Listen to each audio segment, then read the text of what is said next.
Chintu, a curious monkey, lived in a small, vibrant forest filled with playful creatures.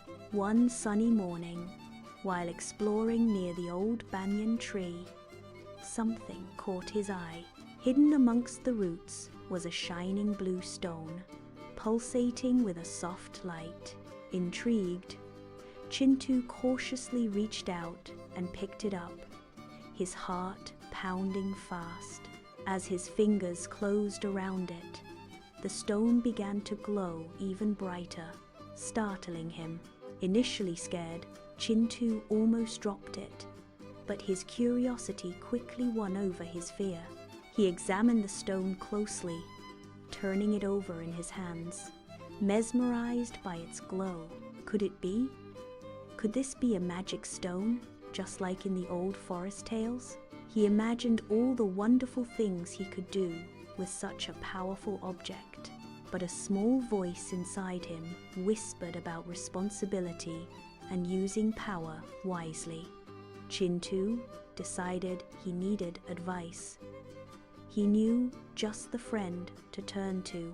He scampered through the trees, eager to share his amazing discovery with Gudia. Gudia, the wise old parrot, perched on a branch, preening her colorful feathers. "Gudia, Gudia, look what I found," Chintu exclaimed, holding up the glowing stone. Gudia tilted her head, her bright eyes studying the stone with keen interest. A very unusual stone indeed, Chintu. Where did you find such a thing? Chintu explained his discovery, his voice filled with excitement and wonder. Gudia listened patiently, her expression thoughtful as she absorbed the information. "It does seem to possess some magical properties," she finally said, nodding slowly. "But magic is a powerful thing, Chintu. It must be used with great care." She advised him to keep the stone safe and to only use its magic for good deeds. Chintu promised to heed her words, understanding the weight of his new responsibility. Days turned into weeks, and the forest began to change. The sun beat down relentlessly. The once lush green leaves started to wither, turning brown and brittle.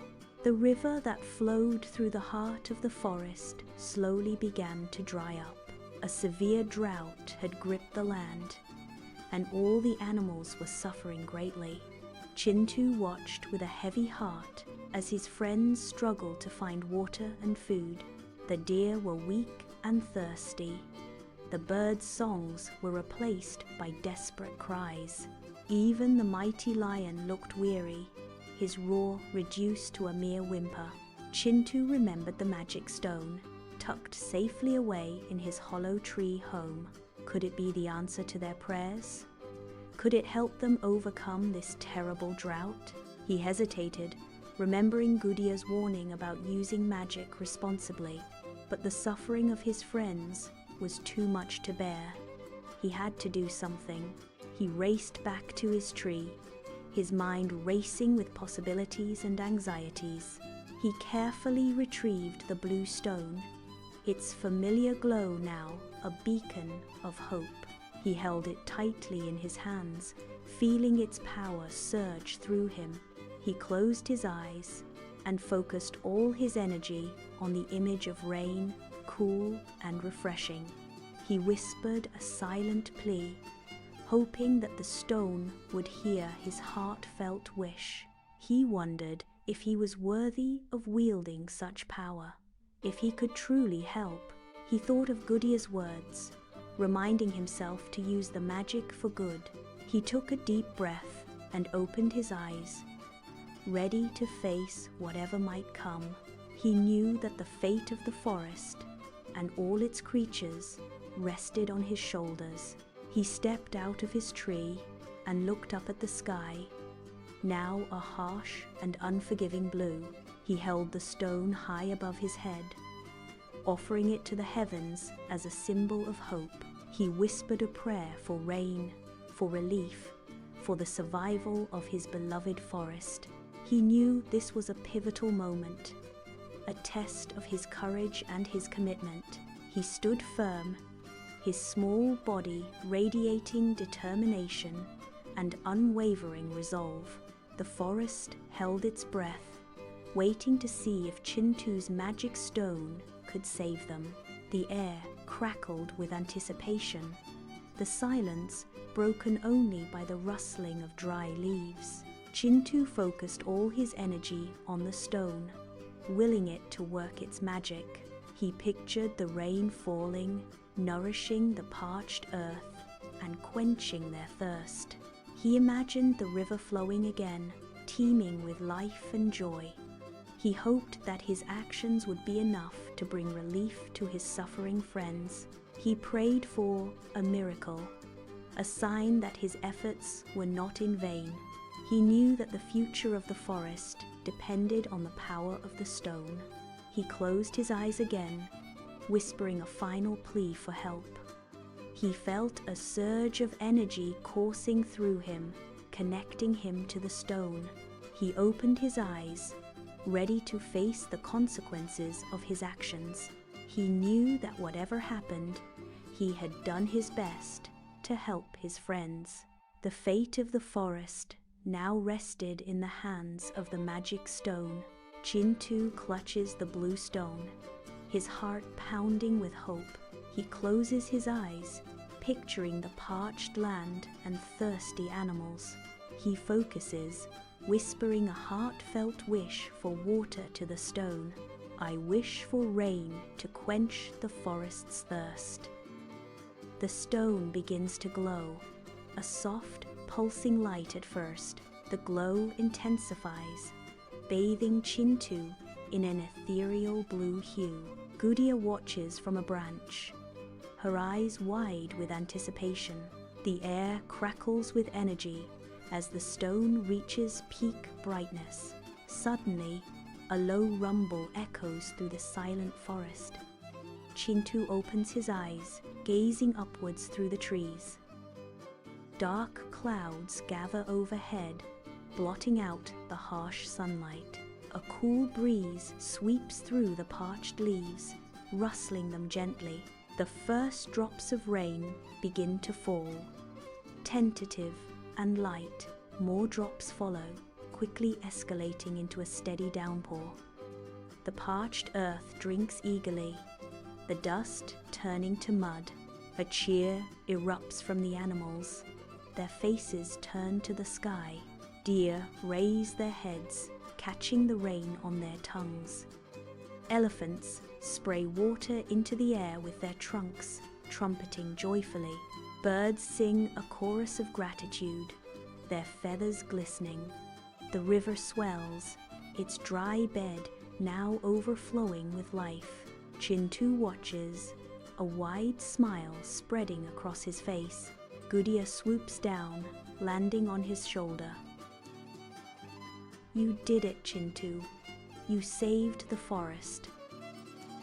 The lion approaches, his majestic mane dripping with rain. Chintu, you have shown great bravery and compassion. You are a true hero to us all. The lion proclaims loudly.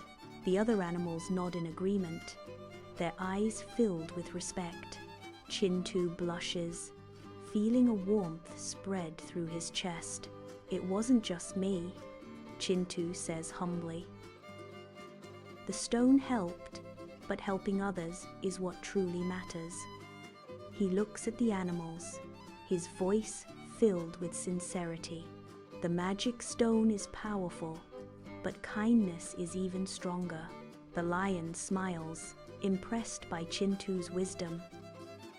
You are wise beyond your years, little monkey. From that day forward, Chintu is known for his kindness. He understands that true magic lies in helping those in need. The forest flourishes, vibrant and full of life once more. Chintu often visits the river, watching the animals drink. He remembers the drought and the lessons he learned. He keeps the blue stone safe, but uses it sparingly, only when truly needed, and always for the good of others. Gudia remains his closest confidante, always offering advice. Together, they watch over the forest, ensuring its well-being. Chintu learns that responsibility comes with great power. He embraces his role as a guardian of the forest. He understands that helping others brings the greatest joy. The animals live in harmony, grateful for Chintu's selflessness. The story of Chintu and the magic stone is told for generations, a reminder that true magic resides in acts of kindness. Helping others is the greatest magic of all. Chintu continues to use the stone wisely. He helps a bird with a broken wing. He guides lost travelers through the forest. He shares food with hungry creatures. His actions inspire others to be kind. The forest becomes a haven of compassion. Chintu's legacy lives on, a symbol of hope. The magic stone is a reminder of his good deeds. He proved that true strength lies in helping others. The forest thrives, a testament to his selfless heart.